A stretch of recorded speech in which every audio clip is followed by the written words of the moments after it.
been a hot minute since I've seen or reviewed honestly anything coming out of the Shudder platform. I still get everything sent to me in the form of screeners, of course, but after a while, a lot of those start to blend in together when it comes down to quality. Some are better than others, obviously, but almost never do I see anything that needs to be seen. But I was recently recommended to check out this film if possible, since it comes out tomorrow, August 18th. Mike from DigiZ That, I gotta thank you for that recommendation. This is Glorious.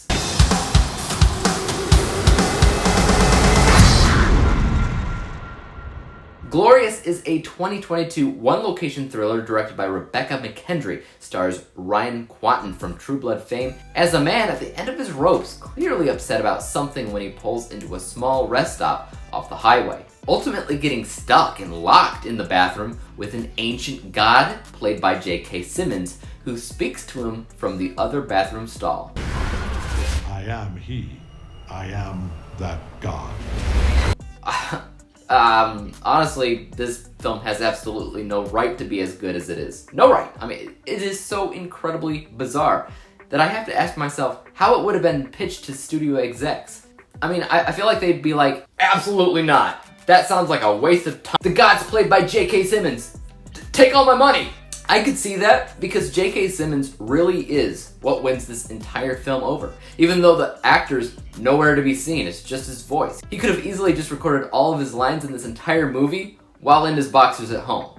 I mean, I don't know if that's true necessarily, but he could have. And what's crazy is it sounds legitimately like he's actually there in the stall, voice echoing across the room like it should. I bought into it. It should also be mentioned that Ryan Quanten, who I know as Jason Stackhouse from True Blood, also did a fantastic job in this movie, since a majority of the emotional side of the film was carried by his performance and his performance alone.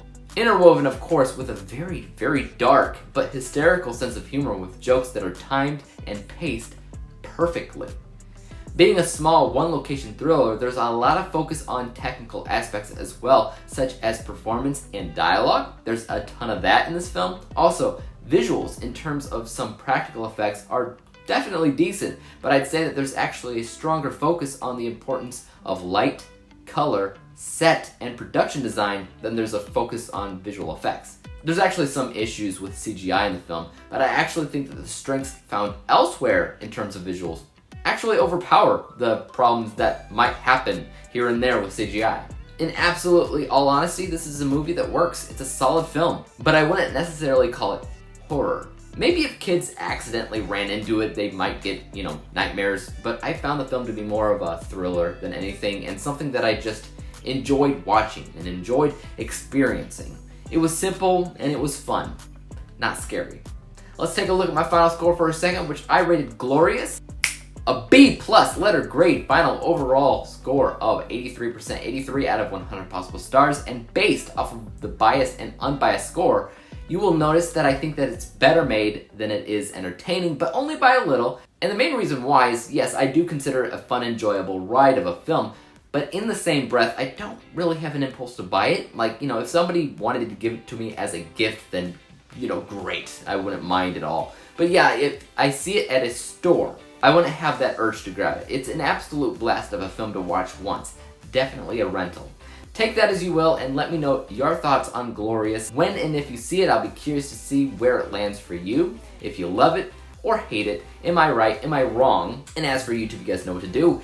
Hit that like, subscribe button, and bell to be notified when I come out with my next review. And until whenever that is, peace!